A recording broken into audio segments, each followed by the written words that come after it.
नमस्कार दोस्तों, फिर से स्वागत है आपके अपने channel doctor Nishant homeopathic classes में। और हम लोग देख रहे हैं एलेंस की नोट, जिसका हम लोग रिवीजन कर रहे हैं। और मेटेरिया मेडिका के रिवीजन सेक्शन में हम लोग का अगला जो चैप्टर है वो है एलियम सिप्पा, जिसका फैमिली है लिलिएसी।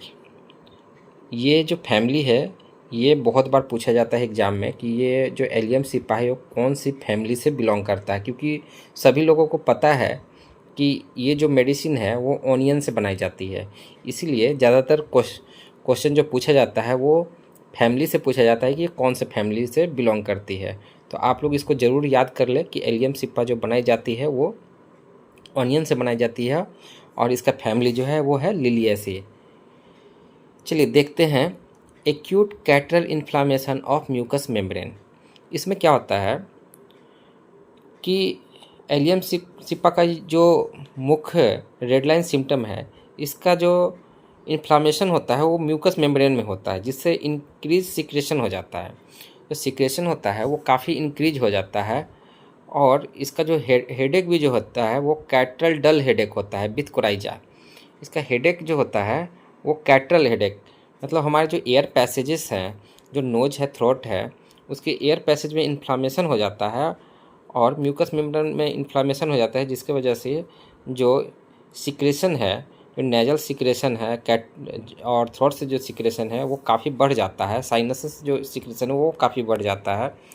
और इसका जो हेडेक भी है वो कैटरल डल हेडेक होता है, यानी कि हम लोग का जो म्यूकस मेम्ब्रेन है उससे रिलेटेड जो हेडेक होता है, सर्दी होने की वजह से जो हेडेक हो जाता है। इसमें जो कोराइजा है वो एग्रावेशन जो होता है वो इवनिंग में होता है और एम्यूलेशन जो होता है इन ओपन एयर में।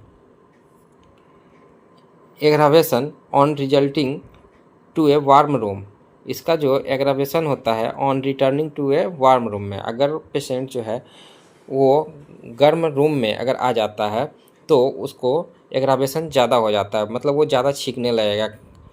तो उसके जो अगर नोज जो है वो रनी नोज है तो और भी ज़्यादा उसमें म्यूकस सिक्रेशन होना शुरू हो जाएगा।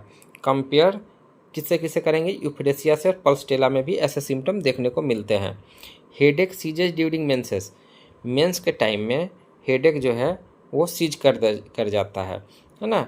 मेंस के टाइम में हेडेक नहीं होता है, लेकिन रिटर्न व्हेन फ्लो डिसअपियर, लेकिन जैसे ही मेंस का फ्लो जो है वो डिसअपियर होता है वैसे ही क्या होता है कि हेडेक फिर से रिटर्न हो जाता है। ये और कौन कौन से में मेडिसिन में देखा जाता है, लैकेसिस में और जिंकम मेट में। इसको फिर से देखिए, ये बार बार एग्जाम में पूछा जाता है। Headache ceases during menses, menses के टाइम में हेडेक जो है वो सीज कर दिया जाता है। Return when flow disappear, return कब होता है हेडेक, जब फ्लो जो होता है, मेंस्ट्रुअल फ्लो जो होता है वो जब डिसअपियर हो जाता है तो इसका हेडेक जो है वो फिर से रीअपियर हो जाता है। ये और कौन से मेडिसिन में है, लैकेसिस में है और जिंकम मेट में है। आइज जो होता है वो burning, biting, smarting edge from smoke, must rub them, watery and suffused, capillary injected and excessive lacrimation. जो आई जो होता है उसमें हम लोग देखते हैं कि बहुत ज़्यादा बर्निंग सेंसेशन होता है, स्मार्टिंग जैसे धुआं लग जाता है। या फिर हम लोग इसको समझ सकते हैं, आप लोग को सभी को पता है कि ऑनियन जैसे ही कट करते हैं तो कुछ देर के बाद हमारे आँख में बहुत ही ज़्यादा बर्निंग सेंसेशन हो जाता है और हम लोग क्या करते हैं, आइज को रब करते हैं और उससे हम लोग का नोज में, आइज में बहुत सारे डिस्चार्ज होना शुरू कर जाते हैं और पूरा नाक हम लोग का या आँख भर जाता है पानी से। और कैपिलरी जो होते हैं उसके आसपास उसमें बहुत ही ज़्यादा लैक्रीमेशन वो भर जाता है। कोराइजा, कोराइजा प्रोफ्यूज, कोराइजा जो है वो कैसा होता है, profuse, watery and acrid nasal discharge. ये बहुत बार एग्जाम में पूछा जाता है। कोराइजा कैसा होता है, कोराइजा जो होता है वो एक्रिड नेजल डिस्चार्ज होता है। Watery and acrid nasal, acrid मतलब क्या होता है, एक्रिड, एक्रिड मतलब होता है कि जब वो नोज से निकलता है तो वो रॉनेस पैदा कर देता है, नाक में क्या करता है, रॉनेस पैदा कर देता है, जिससे हम लोग का नेजल डिस्चार्ज की वजह से, एक्रिड होने की वजह से वहाँ पे बर्निंग सेंसेशन होता है और जैसे कोई घाव हो जाता है उस तरह का हम लोग को फील हो जाता है विथ प्रोफ्यूज ब्लैंड लैक्रिमेशन। और इसके साथ जब कोराइजा में जब एक्रिड नेजल डिस्चार्ज होगा तो उस टाइम में जो लैक्रिमेशन आँख से जो पानी निकलेगा वो ब्लैंड होगा, मतलब वो एक्रिड नहीं होगा। Profuse full of acrid tear bland and fluent coryza, ये किस में है, यूफ्रेसिया में। जस्ट इसका अपोजिट देखते हैं कि profuse full of acrid tear, इसमें क्या होगा, अगर यूफ्रेसिया का अगर हम लोग कोराइजा को देखेंगे तो उसमें जो टीयर्स होगा वो एक्रिड होगा और जो नेजल जो डिस्चार्ज होगा वो फ्लुएंट होगा और वो एक्रिड नहीं होगा। Acrid watery discharge dropping from the tip of the nose, और जो एक्रिड एलियम सिपा में देखते हैं कि एक्रिड वाटरी डिस्चार्ज जो होता है वो टिप ऑफ द नोज से निकलता है, बिल्कुल जैसे कि जब ऑनियन को कट किया जाता है और उसके बाद जो हम लोग को सिम्टम फील होता है सेम टू सेम इसमें फील होता है। ये और किस में देखने को मिलता है, आर्सेनिक और सायोड दोनों में देखने को मिलता है।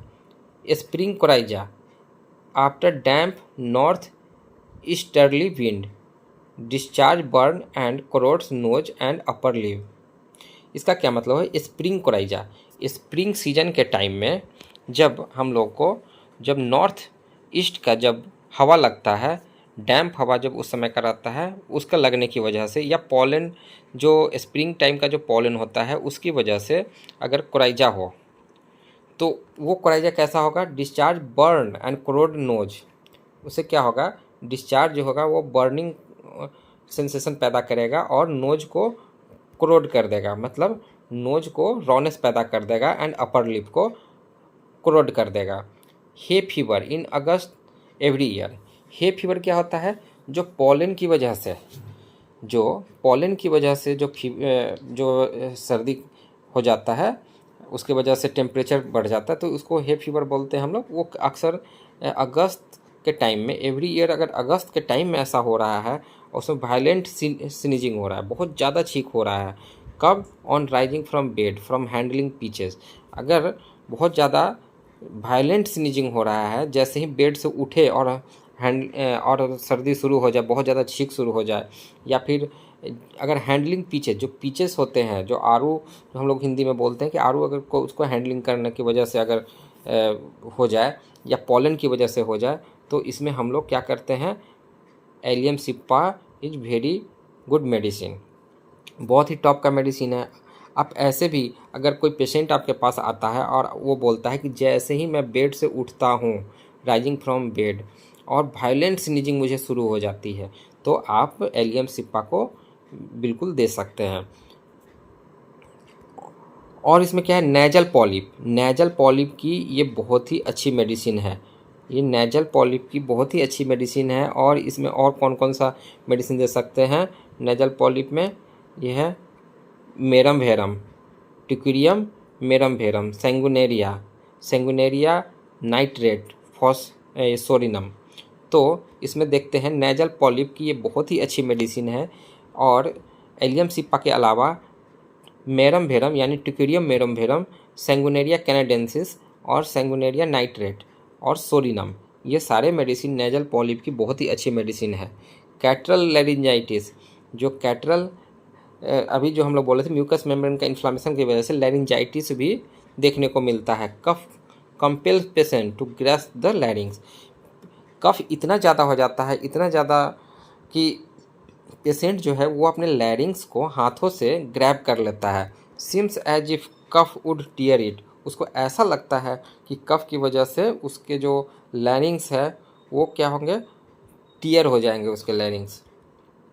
Colic from cold by getting feet wet, over eating from cucumber, इसमें जो कॉलिक होता है, एलियम सिप्पा का कॉलिक जो हमको देखने को मिलता है वो क्यों होता है, अगर पैर अगर भीग जाए या फिर बहुत ज़्यादा कुकुम्बर खा ले, कुकुम्बर या सलाद खा ले, खीरा खा ले, ककड़ी खा ले, इस तरह का जो कुकुम्बर फैमिली का जो है जिसमें जलीय पदार्थ ज़्यादा होते हैं उसको खाने की वजह से अगर बहुत ज़्यादा सर्दी हो जाए या फिर ज़्यादा पेट दर्द हो जाए तो हम लोग उसका इस्तेमाल एलियम सिप्पा कर सकते हैं सलाद खाने से, सलाद खाने की वजह से, या कोई भी चीज़ ठंडा खाने की वजह से सर्दी हो जाए या फिर कोलिक हो जाए तो इसमें हम लोग ये मेडिसिन दे सकते हैं।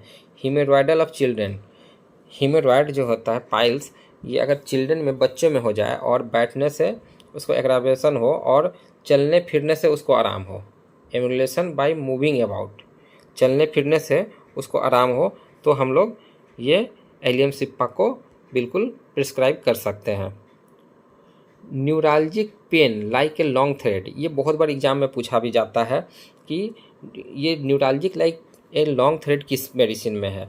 मतलब उसका जो पेन होगा खास करके फेस में, हेड में और नेक में और चेस्ट में, अगर शरीर के किसी हिस्से में, फेस में, हेड में, नेक में, चेस्ट में जो नर्व में जो पेन होगा वो ऐसा उसको पेशेंट को फील होगा लाइक ए लॉन्ग थ्रेड, वहाँ पे एक लंबा सा थ्रेड है ना, लंबा सा धागा है, ऐसा अगर महसूस होगा तो हम लोग क्या करेंगे, इसमें एलियम सिप्पा को प्रिस्क्राइब कर सकते हैं। Traumatic chronic neuritis, traumatic chronic neuritis, neuralgia off stump after amputation, ये जो न्यूराइटिस है वो ट्रॉमेटिक चोट लगने की वजह से हो सकता है। और neuralgia off stump after amputation, अगर कोई सर्जरी हुई है और उसके बाद से कोई अंग को काट करके हटा दिया गया है तो बचे हुए जो अंग है उसमें अगर न्यूराल्जिक पेन हो रहा है तो उसमें एलियम सिप्पा बहुत ही अच्छे काम करती है। बर्निंग एंड स्टिंगिंग पेन, और उसमें पेन कैसा होगा, बर्निंग रहेगा और चुभने जैसा पेन होगा। पेनारिटिया, पेनारिटिया मतलब क्या होता है, पेनारिटिया नेल बेड का इन्फेक्शन, नेल बेड का जो इन्फेक्शन होता है पैर का नाखून में देखेंगे या उंगली के नाखून में अक्सर इन्फेक्शन, फंगल इन्फेक्शन देखने को मिलता है, बैक्टीरियल इन्फेक्शन देखने को मिलता है। जब उसमें कोई पस फॉर्मेशन हो जाए, गंदगी आ जाए तो हम लोग क्या करते हैं, वहाँ पे देखते हैं बहुत ही ज़्यादा उसमें इन्फेक्शन की वजह से बहुत ज़्यादा पेन होने लगता है, पस फॉर्मेशन हो जाता है, तो उसमें एलियम सिप्पा बहुत ही अच्छा काम करती है। With red streak up to the arm, pain drive to despair in child bed, ऐसा महसूस होता है कि पेन जो है पूरे हाथ तक पहुंच रही है ना, हाथ तक पेन, या पैर में है तो पैर तक उसको महसूस होगा कि पेन पहुंच रही है और उससे, उस पेन की वजह से वो बहुत ही ज़्यादा परेशान हो जाएगा। Sore and raw spot on feet especially heel from friction, ये बहुत ही इम्पोर्टेंट है, ये जो सिम्टम है बहुत ही इम्पोर्टेंट है। Sore and raw spot on feet especially heel from friction, इसका मतलब क्या हुआ कि जब हील में चलने की वजह से अगर पैर नीचे से फ्रिक्शन हो रहा है, खाली पैर जैसे चल रहे हैं और उसके पैर में लग रहा है फ्रिक्शन हो रहा है, तो उसके वजह से उसमें सोरनेस पैदा हो जाए, तो इसमें बहुत ही अच्छा काम करता है। और एक और बहुत ही इम्पोर्टेंट है जो बार बार एग्जाम में पूछा जाता है, efficacious when feet are rubbed sore, जैसे हम लोग बहुत ही कोई चप्पल या जूता बहुत पहनते हैं, नया नया रहता है और उसमें हम लोग पहनते हैं तो क्या होता है, उसमें लगने के कोई एक पार्टिकुलर प्लेस में बार बार रब होने की वजह से वो पैर जो होता है एक पार्टिकुलर स्थान में वो बहुत ही ज़्यादा सोरनेस फील होने लगता है, तो उसके लिए हम लोग एलियम सिप्पा एक बहुत ही अच्छी मेडिसिन है जिसको प्रिस्क्राइब कर सकते हैं। ये किसने बोला था, ये बोला था डैस्कोराइड्स। डैस्कोराइड जो है वो फार्माकोलॉजिस्ट थे, फार्माकोलॉजिस्ट, ये बहुत ही पुराने फार्माकोलॉजिस्ट थे, उनके द्वारा ये बोला गया था कि ये मेडिसिन जो है वो रब्ड सोर फीट में बहुत ही अच्छी तरह से काम आती है। फ्लेवाइटिस, फ्लेवाइटिस मतलब वेन में जब इन्फ्लामेशन हो जाए तो उसमें ये मेडिसिन को दिया जा सकता है। प्यूरपेरल मतलब कि डिलीवरी होने के बाद आफ्टर फोर्सेप डिलीवरी इस मेडिसिन को हम लोग यूज कर सकते हैं। अब चलिए रिलेशनशिप चैप्टर में आ जाते हैं। रिलेशनशिप में क्या लिखा हुआ है, ये कम्प्लीमेंट्री किससे किससे है, कम्प्लीमेंट्री है फॉस्फोरस से, थूजा से, पल्स्टेला से, ये इसे, और कंपैटिबल किससे किससे है, before Calcarea and Silicea in polypous.